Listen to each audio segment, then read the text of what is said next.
Hello প্রিয় ছাত্রছাত্রীরা, তোমাদের এআই নলেজ স্ট্রিম চ্যানেলে স্বাগত। আজকের আলোচনার বিষয় হচ্ছে সপ্তম শ্রেণীর পরিবেশ ও বিজ্ঞানের প্রথম অধ্যায় তাপ। এই অধ্যায়ের আমরা আজকে 1 মার্কের, 2 মার্কের এবং 3 মার্কের প্রশ্ন উত্তরগুলো আলোচনা করব।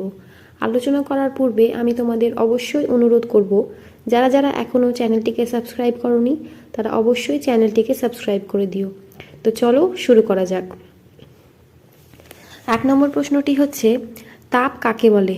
উত্তর, দুটি ভিন্ন উষ্ণতার বস্তু পরস্পরের সংস্পর্শে এলে বেশি উষ্ণতার বস্তুটি থেকে কিছু পরিমাণ শক্তি কম উষ্ণতার বস্তুটিতে চলে যায়। এই বিনিময়ে ঘটা শক্তিকেই বলা হয় তাপ।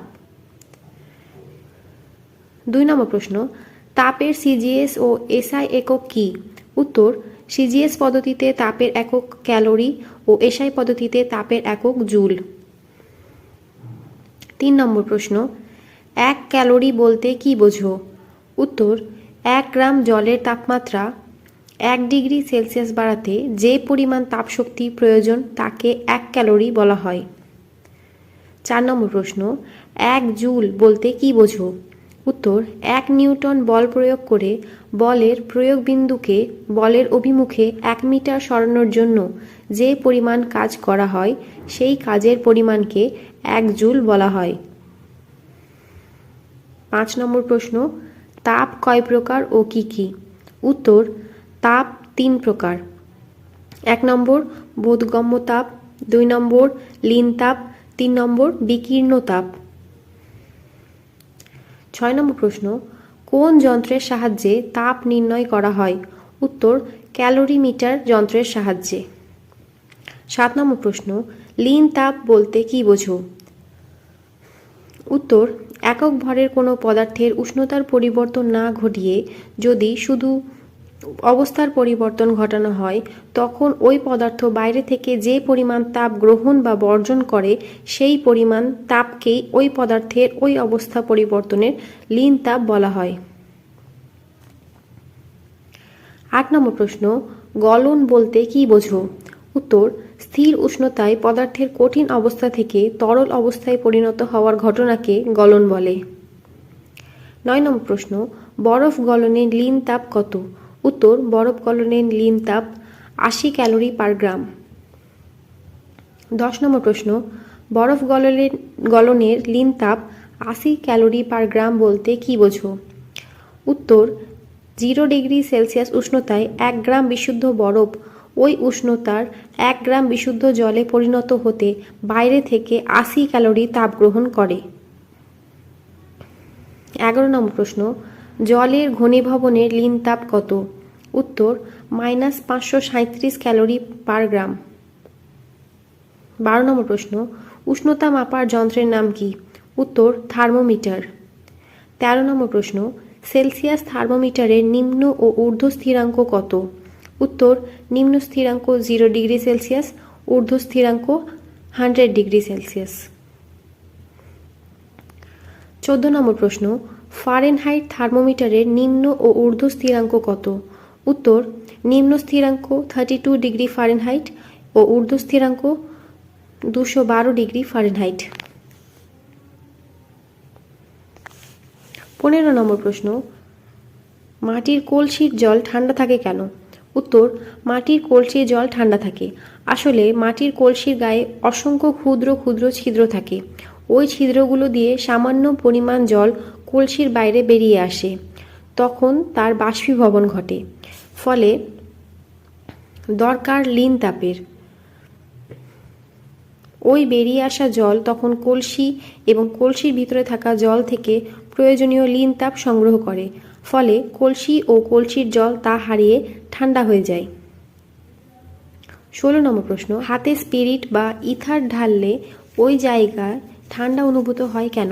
উত্তর, হাতে স্পিরিট বা ইথার ঢাললে ওই জায়গাটায় ঠান্ডা অনুভূত হয় কারণ হলো স্পিরিট বা ইথার উৎবায়ী পদার্থ, তাই সহজেই বাষ্পীভবন হয়।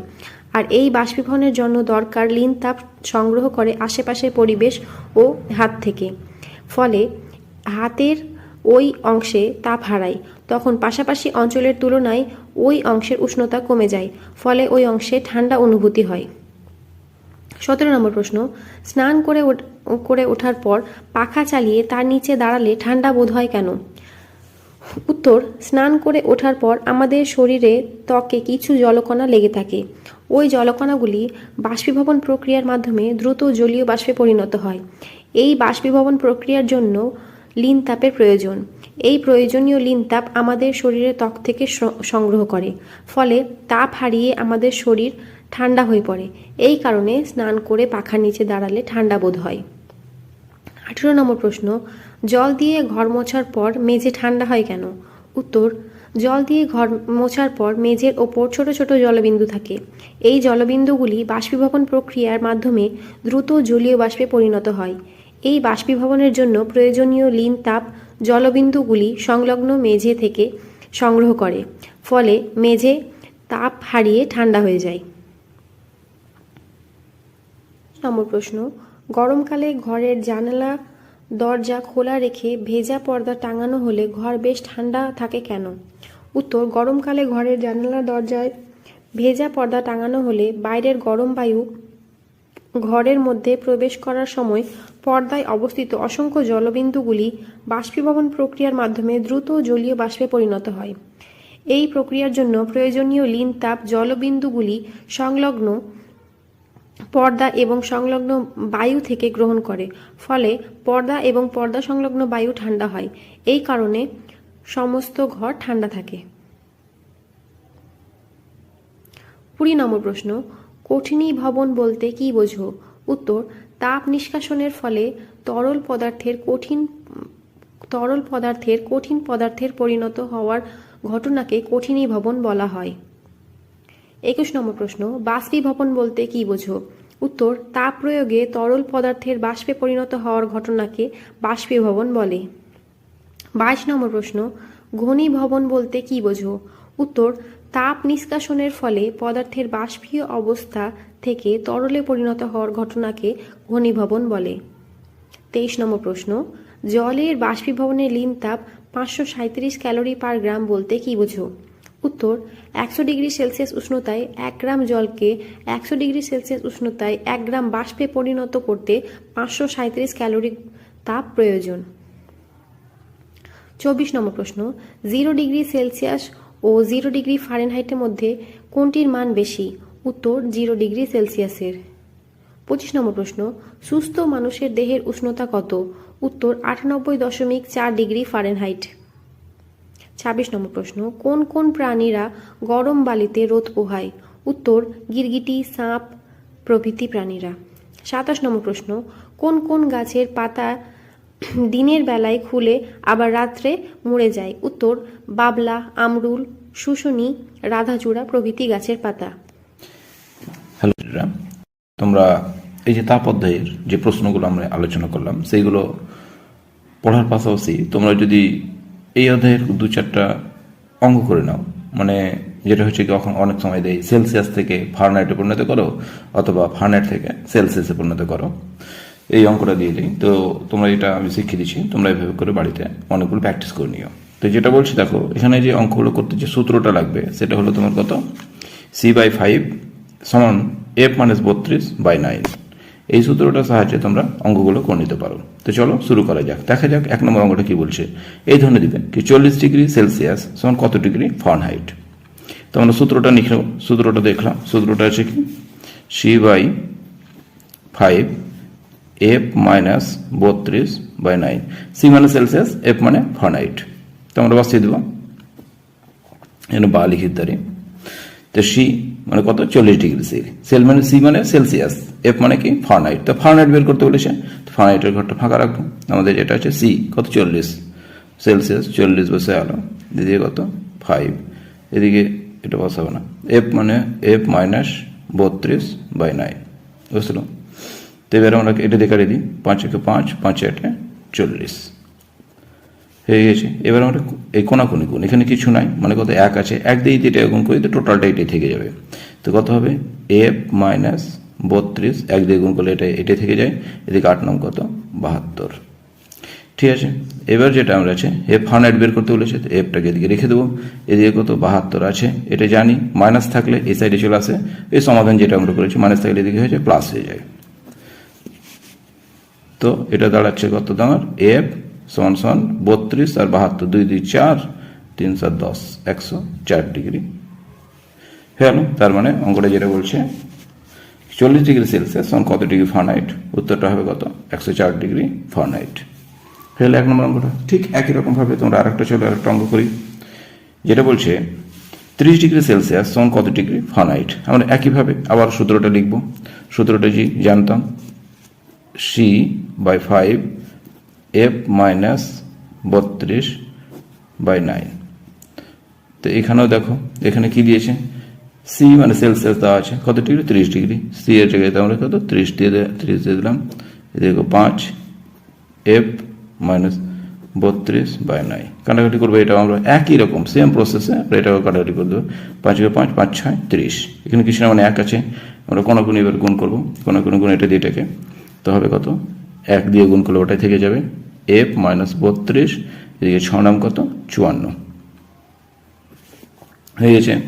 তো এবার এফটাকে এদিকে রেখে দিলাম আমরা, আর এদিকে 54 আছে, মাইনাস ওইদিকে গেলে কত হবে প্লাস হয়ে গেল, কত 32 দিয়ে তার এখানে দাঁড়াবে যেটা বা যেটা হচ্ছে এফ সমান সমান 54 আর 32 যোগ 2 আর 4 কত 6, 3 আর 5 8, এত ডিগ্রি হয়ে গেল। তার মানে এফ সমান সমান কত 86 ডিগ্রি হলো।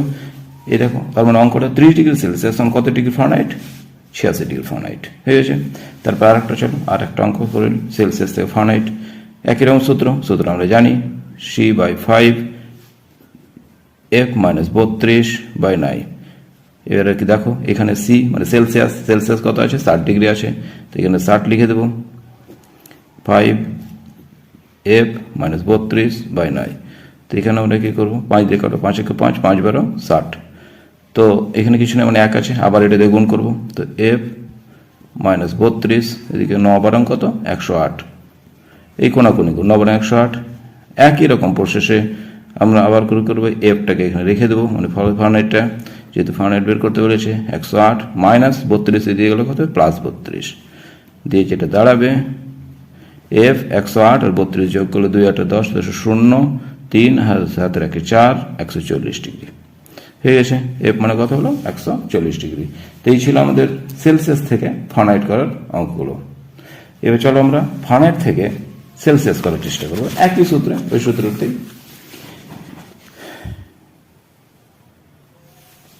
দেখো প্রথম অঙ্কটা যেটা বলছে 194 ডিগ্রি ফারেনহাইট কত ডিগ্রি সেলসিয়াস, তো আমরা একই সূত্র লিখবো, আমরা সূত্র জানি, সূত্রটা কি C/5 F মাইনাস 32 কত 9।